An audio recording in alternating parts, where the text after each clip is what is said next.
There is a conversation that has been ongoing, especially amongst Arsenal fans, for the past 3-4 weeks now. And yesterday, this conversation came up again. And I heard a lot of Arsenal fans what they had to say about this particular topic. Now, what is that topic? Eberechi Eze versus Martin Ødegaard. Who is the better player? Eberechi Eze versus Martin Ødegaard. Who is the better player?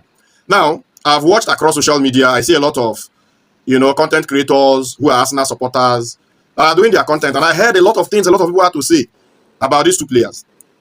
Some say Ødegaard is better. Eberechi Eze is not performing well. They want Ødegaard to come back into the team as soon as he's back from injury.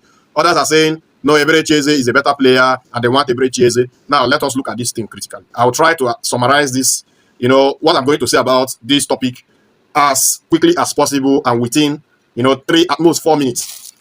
Eberechi Eze, for me, is a number 10.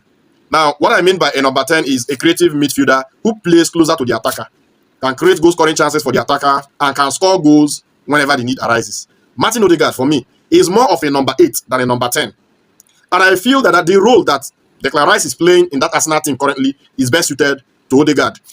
Ødegaard can do that role and do it perfectly well. Even for me, a little bit better than Declan Rice is doing it now. While Declan Rice can sit in that role of number 6. And I think the three of them, Martin Ødegaard, Eberechi Eze, Declan Rice, are going to be the best midfield trio for Arsenal going into big matches. Now, Eberechi Eze, look at that goal he scored against Crystal Palace yesterday. I bet you Ødegaard is never going to score that type of goal. And this is not the first time Eberechi Eze has scored that goal. Go and take a look again. In this fixture that was played yesterday, the reverse one last season, I think that was in February or March, when Crystal Palace came to the Emirates Stadium. That game ended 2-2. It was a straight corner kick, crossed straight from the corner flag to Eberechi Eze, and he took it on the half volley.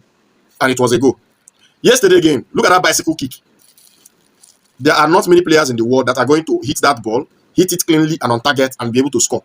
That is the quality of Eberechi Eze. Now, some say Eberechi Eze operates in space. He doesn't like to play in the tight spaces. Go and look at the goal Martinelli scored against Manchester City.